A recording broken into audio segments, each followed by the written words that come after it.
Spawn, and I live in Norfolk. But my mom and dad were the ones that kind of fixed up this house. And my brother has the ranch now and just lives a couple miles up the road. But this house, if you would see it in town, you probably wouldn't think much of it, but it's just stuck out in the middle of nowhere. It's kind of unique. It's the result of a Chicago millionaire named Samuel Allerton. If you ever go to Chicago, his son Robert donated a lot of paintings to the Chicago Museum. The Allerton Gardens are in Champaign, Illinois, and in Hawaii somewhere there's some Allerton Gardens. Anyway, his dad was Sam Allerton, and who was from Chicago. He was a Chicago millionaire. He worked really hard and became very wealthy. He cornered the hog market, is kind of, I think, how he got his start in Chicago. But then how he made a lot of his money was, back in those days, railroads were really important. And one of the major commodities railroads shipped east was cattle. And so what Sam Allerton did is, at a junction of the railroad, major junctions, he bought land around there and built a stockyard. Because as they're shipping those cattle east, they had to overnight them off the train. And so that's how he made a lot of his money. He bought farms in Illinois. He had a feedlot in Cedar Rapids, Nebraska. And but most of his land was in Illinois. Well, in 1899, he bought 30,000 acres. I'll just make that number up. The ranch eventually ended up being 35,000 acres, deeded, and then the rest was free-range land. And so in 1899, he bought land here, and at the time, there was a house that sat right about there. You can see a picture on one of these pictures. And that was kind of the ranch headquarters at that time. But he bought this land for his two nephews, Ace, Asher was his name, but everybody called him Ace, and Nels. Those were his wife's nephews. Actually, it's kind of interesting. Sam Allerton was married twice. His first wife died, and he married her sister. And so these were his nephews. And it's kind of a funny story. One year, his bookkeeper reported to him that, that ranch in Wheeler County lost $20,000 this year. And he said, well, that's cheaper than keeping those boys in Chicago.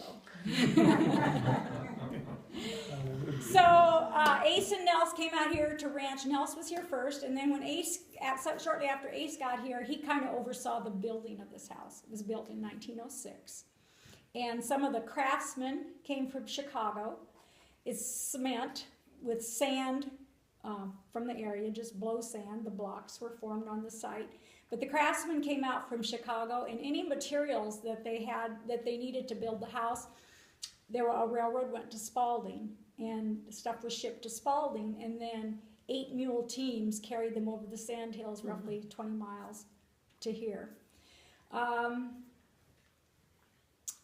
For instance, when the folks had the front porch was kind of falling in, and so they had someone come and do the cement work, and they took out all the cement work, and the rebar was trolley, cable car rails. And there's a picture in this book, you can see it, and they just put that same rebar in and poured new cement on it. This ranch had anywhere from 20 to 40 full-time cowboys, so they had a housekeeper and a cook. The two other buildings that are outside that are also on the National Register, one looks like a storm cellar, but it's the spring house. If I wasn't scared of snakes, I'd open it up and let you look down there. But it's just like a cellar, except on the east side is a cement trough about this high off the ground that a natural spring used to run through it. So the spring would come in, and then it was drained out, and that's how they kept milk and cheese and all that stuff cold, because the spring water came out of the ground at 50-some degrees, whatever. And then the other building that's on the National Register is it's kind of a block bottom, and then that was the summer bunkhouse, because they made hay in the summer, and so sometimes they'd have 80 people working here. And underneath was where they would go down to the Cedar River and cut blocks of ice in the winter, haul them up here and pack them under there. You'll see it's just a little squatty door with straw in between it, and they'd have ice till July. So that was those other two buildings are on the National Register. two brothers, Nels was kind of the roughie. Mom always liked to point out there's a picture of Nels and Ace there branding. You can look at it later.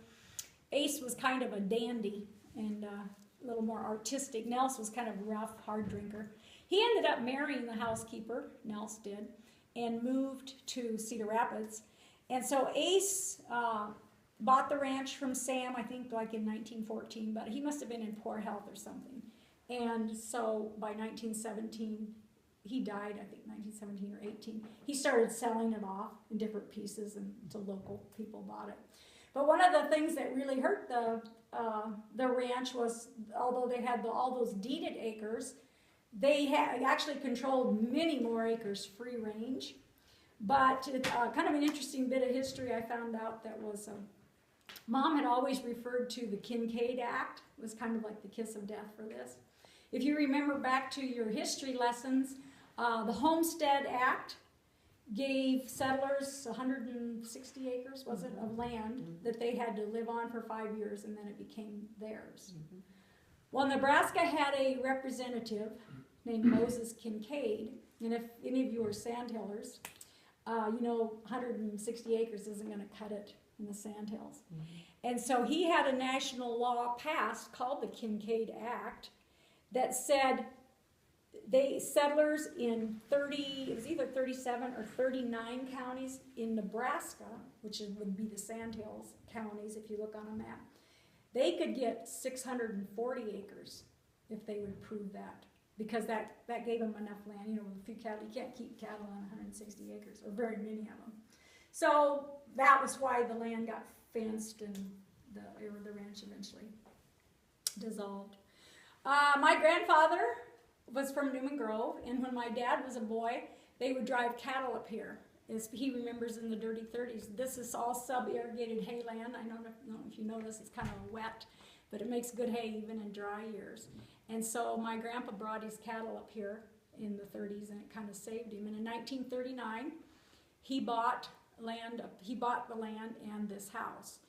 And it's a family story that my grandma had inherited some land from her folks in Platte County, good farmland, and he sold that and bought this. And she was kind of unhappy. But it kind of saved the family, and that's why I'm from Wheeler County. And so I've had various aunts and uncles live in this house. And my dad batched here in the winter of 48 and 49. My folks got married in 1950. And then I had uncles, and then in the late 60s and early 70s, my uncle's son, my cousin, Kenton Olson, and his wife lived here, and they modernized it. And one of the things that they did, it's hard to heat this house. It stays cool, you know, because it's cement, it stays cool for a long time. But it stays warm for a while, but once it gets, with the high ceiling, the ceilings were all lowered on the first floor, except from the hallway, but it has 11-foot ceiling, so you're wasting a lot of heat up there. And it wasn't very well insulated, so what they did is they just went along this wall and put in 2x4s, insulated it, and then sheetrock over it. But they didn't, the woodwork was all recessed then. So when my folks had let some people just live here for like 10 or 12 years because they took care of the place and heated it. You know, stuff goes downhill fast if nobody's living there. But they built a new home and moved to town. And so then my folks had a decision to make. Should they fix it up or just let it go? So that's when they started fixing it up. So they redid the woodwork on this floor. There's 12-inch yellow pine mop boards. We went down to Bob Cox's in Newman Grove. I don't know if you know Bob Cox. He's passed on now, but he has building after building of old stuff he's salvaged from places. And so a lot of the woodwork on this floor came from him, but on the upper floors it's all original woodwork. Let's see, what are some of the other things that have been done? There used to be a back stairway that was taken out, and the butler's pantry was taken out. And it was empty for quite a while in the 40s, and people broke in and stole all the fixtures and the stained glass window. And so there's a lot of the stuff that's, in fact, we still have a terrible problem with vandalism. If you notice our back door, people are constantly breaking in. 2 years ago, they did quite a bit of damage, and it's very annoying. Let's see, what else should I tell you about the house? Oh, the ranch was very progressive. For their different foremans, they built hip roofed houses. There's still a few of them standing in the county that were there. They had roads, they built roads, they had a telephone that they had lines strung from Spalding, and then they let settlers hook onto the line, and so the switchboard is there. The post office used to be here. The housekeeper was made postmistress. They were very good for Wheeler County people in the community because it was hard times in those days, and they paid good wages. They paid $1.25 a day, and so a lot of the settlers then just made it because they came to work at the AT Ranch. Let's see, what else does Mom have here?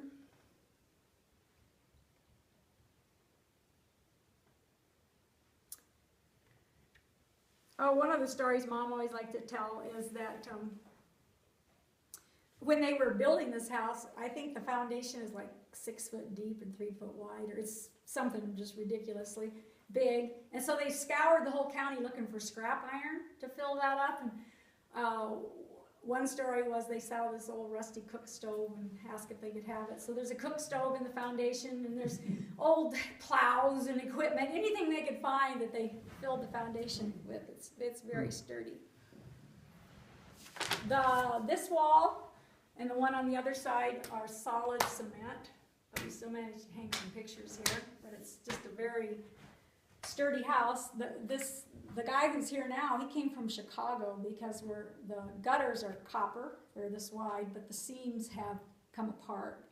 And so they've leaked over the years, and now all the soffits are rotting, and so we need to do something about it. And so he came out and he's looking at our roof. And has it shifted much?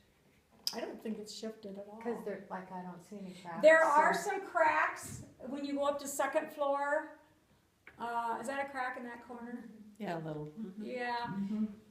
There are some cracks, but you know, it's 109 years old, so no more cracks than, you know, we have a house that's got cracks in it on 79, so it's pretty solid. Any other questions? It had bathrooms. You can go upstairs and look around, and it had 3 or 4 bathrooms upstairs. You'll see all the rooms where I'll lead you up there, but which was very modern. Another thing you'll notice, a lot of old houses don't have very good closets. This house has amazing closets. They're really big. How many bedrooms is it?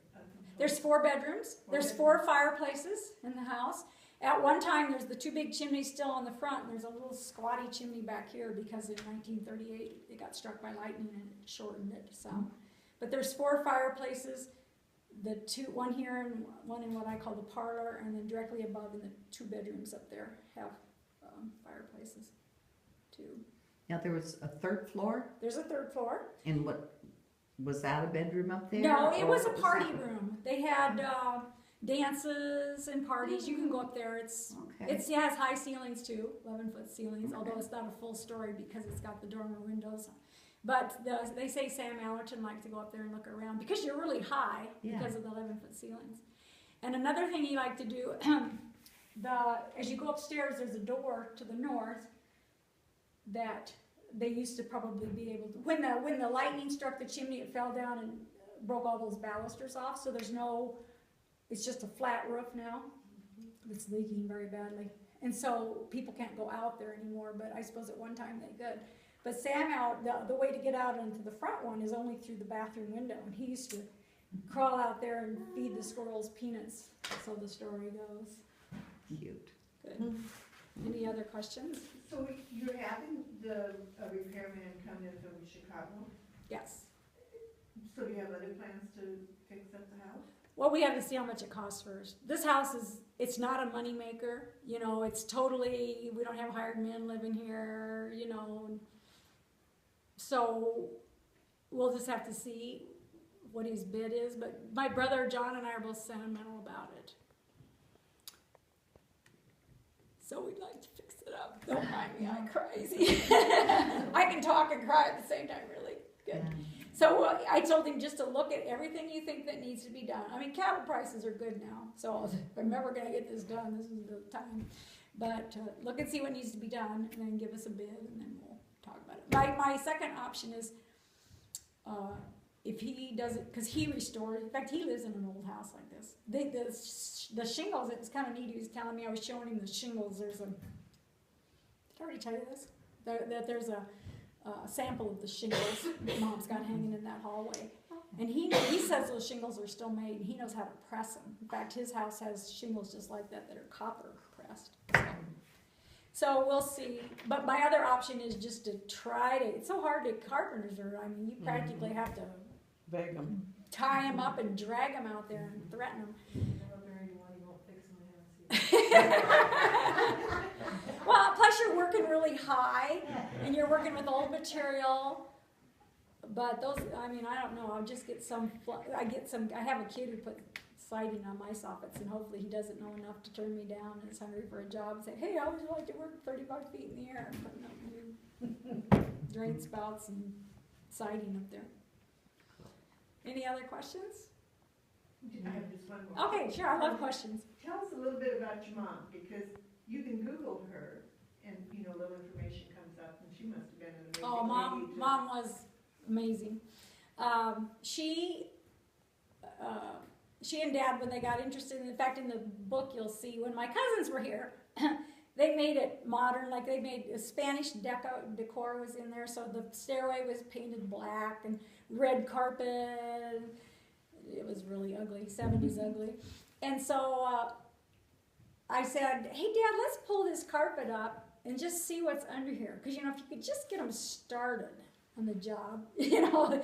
So I have a picture of Dad and I pulling that carpet up. And then I go, like, wouldn't that be neat if this was restored? And Mom loved to fix up old stuff. She was very handy herself, but she just kind of got ladies to strip the woodwork and just oversaw all the things. She's the one that got it on the National Register of Historical Places, which is no small feat because it was a lot of paperwork.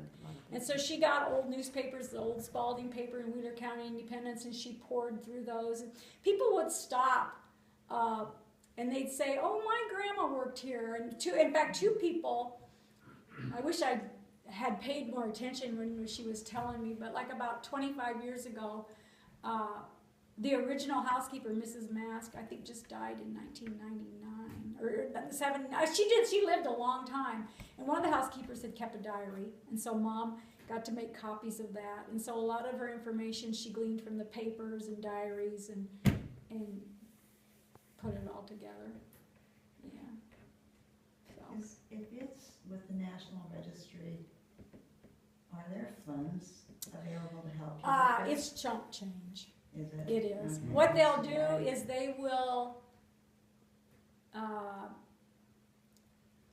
they give more if it's a money maker. If you're restoring it to make it a commercial, you know, you're still using it for a profit. And I go, "Well, Mom had a tip jar out." They said that didn't count. So that there's some money for that, but I think, what did she say? You could take. It was peanuts. It was just absolute peanuts. It was like a certain percentage of your property tax. You could reduce it by 1% or something. And especially it was hard for this because my brother had thought about selling this, but we don't know how to put a value on it. Because for tax purposes, it's just part of this quarter. And so, you know, this house, if it was in town, it might be really valuable. But out here, it would take so much money. Like, let's say if you wanted to fix it up for a bed and breakfast, you'd have to rewire the thing. You know, the plumbing would have to be, and when you're, everything would have to be up to code. And so it would have to be people who were very wealthy who weren't looking at it as a moneymaker. They just liked old things. And those people are out there. Yeah. But how do you find them and market to them? So. Maybe somebody from Chicago will come back. That's what I was going to say. That's what I'm going to ask Jason when he comes down off the roof. Has there ever been a wedding here that you know of? Other than Mrs. Mass marrying Nelson. Oh, do you think that took place in the... I don't know. It's probably in the record somewhere. No, I don't think there's ever been a wedding that I know of. Somebody celebrated a birthday. Yes, my sister-in-law has her sister turned 75, so she had her birthday party down here. Fun. And my family reunion is always here. All my cousins come back because a lot of them lived in this house, you know, as they're growing up. Can We you have- still stay in those bedrooms? Do you still Sure, have them we equipped still- to stay? Yep, there's beds in every room. In fact, I'm thinking about doing Christmas here because my folks are gone now, and so my nephew lives in my folks' house, and my sister came Memorial Day weekend, and she and I stayed down here. It was kind of cold, and so we Mom had electrical heater units put in the 4 bedrooms because we keep this heated in the winter, but we close everything up. And so, you know, the bedrooms could be cold, and we were very comfortable. I said, Sally, we could do Christmas here so easy, because even though it's an old furnace, it's a good furnace, and we were, of course it was, you know, it wasn't winter either, but we were very nice. This is one of the things I just hate when people break in, you know, I just think, oh, what is the point? But the worst break-in a couple years ago, the most annoying thing that they did, but they broke a lot of glass, and I had to re-glue the balusters on the stairway. But they went upstairs and they kicked all those 4 doors in. Oh. And in doing so, they splintered, you know, the latch mechanisms on one. But on the other ones, they look fine, except they no longer latch. So which means that when I keep those doors closed with carpet under them. But when I go outside, it creates a vacuum, and then the doors just come open again. You know, it's just something that's so annoying like that. You wouldn't think that's the biggest pain of what all the damage they did, you know. And my brother-in-law is always going to come back and fix them up and whatever.